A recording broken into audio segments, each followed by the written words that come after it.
Let's now analyze each component included in this kit, starting with the tripod. The tripod is of very high quality. It is a metallic tripod, possibly made of aluminum or perhaps an aluminum magnesium alloy, based on the weight.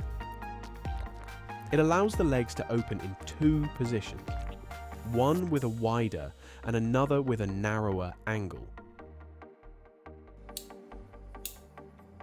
The head is the typical one found on tripods, with a spherical center that allows rotation around the sphere and also rotation of the axis where the sphere is located. As we can see, attaching the scanner is straightforward and ingenious, without the need to rotate the scanner itself. However, there's one issue that I found less ideal. Since the contact between the tripod and scanner are both made of metal, if you're not using the silicone protection on the device, which I will now attach, it's very likely that the equipment will get scratched after some use. If that is a problem to you, be careful when using the scanner without its silicone case. In this attachment area, with the silicone cover in place, you'll notice that when tightened, there is no contact between the two metal surfaces, thus eliminating the risk of scratching the device.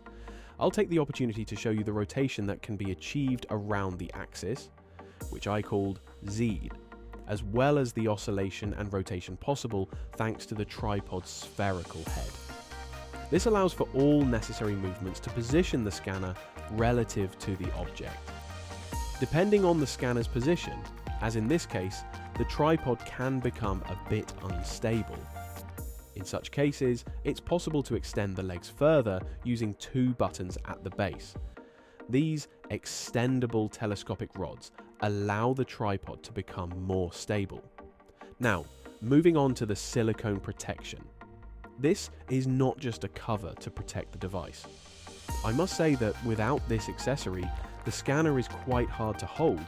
It almost feels like it's going to slip out of your hands due to the material or texture that it's made from, which doesn't offer much grip. It would benefit from having a handle similar to those found on SLR cameras, so it's likely to slip during daily use. The silicone cover, with its two protrusions, helps grip the device better. So, besides protecting it, it also significantly improves ergonomics. Therefore, the most important aspect of this accessory is its ergonomic function, making it easier to hold and manipulate the scanner while also protecting it with the softness of the silicone.